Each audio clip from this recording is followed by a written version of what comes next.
ನನ್ನ ಮುಟ್ಟಿದ್ರೆ ರಾಜ್ಯದ ಜನ ಸುಮ್ಮನೆ ಬಿಡೋದಿಲ್ಲ ಅಂತ ಮುಖ್ಯಮಂತ್ರಿ ಸಿದ್ದರಾಮಯ್ಯನವರು ಹೇಳಿಕೆಯನ್ನ ಕೊಟ್ಟಿದ್ರು. ಈ ಸಂಬಂಧ ಕೇಂದ್ರ ಸಚಿವರಾಗಿರುವಂತಹ ವಿ ಸೋಮಣ್ಣ ಮಾತನಾಡಿದ್ದಾರೆ.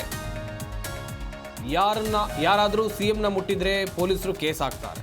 ಬೆಳಗಾವಿಯಲ್ಲಿ ಕೇಂದ್ರ ಸಚಿವ ವಿ ಸೋಮಣ್ಣ ವ್ಯಂಗ್ಯವಾಡಿದ್ದಾರೆ. ಜನರ ಭಾವನೆಗೆ ತದ್ವಿರುದ್ಧವಾಗಿ ಮಾತನಾಡಬಾರದು. ಅವರು ಮಾತನಾಡಿರೋದು ಅವರ ವಿವೇಚನೆಗೆ ಬಿಡ್ತೀವಿ. ಅವರು ಏನು ಮಾಡ್ತಾರೆ ಎನ್ನುವುದು ಅವರಿಗೆ ಬಿಡ್ತೇವೆ. ಸಾಮಾನ್ಯ ಜನರ ಭಾವನೆಗೆ ತದ್ವಿರುದ್ಧವಾಗಿ ಮಾತನಾಡೋದು ಸರಿಯಲ್ಲ ಅಂತ ಹೇಳಿಕೆಯನ್ನು ಕೊಟ್ಟಿದ್ದಾರೆ. ಅಲ್ಲಿ ಯಾರಾದರೂ ಮುಖ್ಯಮಂತ್ರಿ ಮುಟ್ಟಿದ್ರೆ ಯಾರು ಸುಮ್ಮನೆ ಇರೋಕ್ಕಾಯ್ತದ? ಮುಖ್ಯಮಂತ್ರಿ ಮುಟ್ಟಿದ್ರೆ ಏನಾಯ್ತದೆ? ಪೊಲೀಸರು ಇರ್ತಾರೆ, ಕೇಸ್ ಹಾಕ್ತಾರೆ ಅಲ್ವಾ?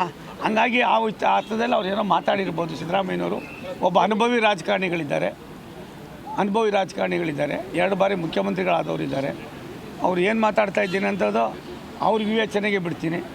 ಅದರ ದುಷ್ಪರಿಣಾಮ ಏನು ಅನ್ನೋದಕ್ಕಿಂತ ಹೆಚ್ಚಾಗಿ ಸಾಮಾನ್ಯ ಜನರಲ್ಲಿ ಇರ್ತಕ್ಕಂಥ ಭಾವನೆಗಳಿಗೆ ನಾವು ತದ್ವಿರುದ್ಧವಾಗಿ ಮಾತನಾಡೋದು ಎಷ್ಟು ಮಟ್ಟಿಗೆ ಸಮಂಜಸ ಅಂತ ಅವರೇ ತೀರ್ಮಾನ ಮಾಡಿಕೊಂಡು. ಅಲ್ಲಿ ಯಾರಾದರೂ ಮುಖ್ಯಮಂತ್ರಿ ಮುಟ್ಟಿದ್ರೆ ಯಾರು ಸುಮ್ಮನೆ ಇರೋಕ್ಕಾಯ್ತದ?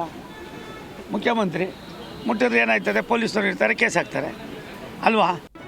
ಜಿ ಕನ್ನಡ ನ್ಯೂಸ್ ಈಗ ನಿಮ್ಮ ಮನೆಯಲ್ಲೇ ನೋಡಿ. ಎಲ್ಲ ಕೇಬಲ್ಗಳಲ್ಲಿ ಈಗ ಲಭ್ಯ.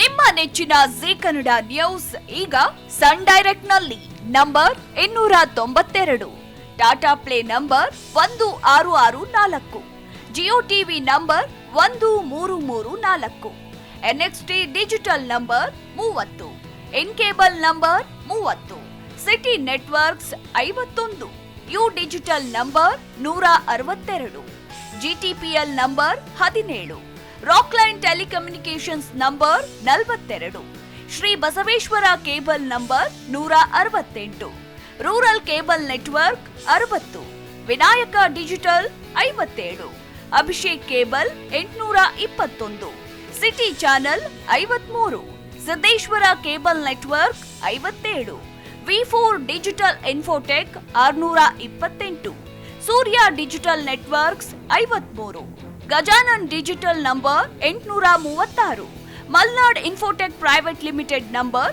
56, Metrocast number 830, Victory digital number 167ರಲ್ಲಿ ನೋಡಿ ಆನಂದಿಸಿ.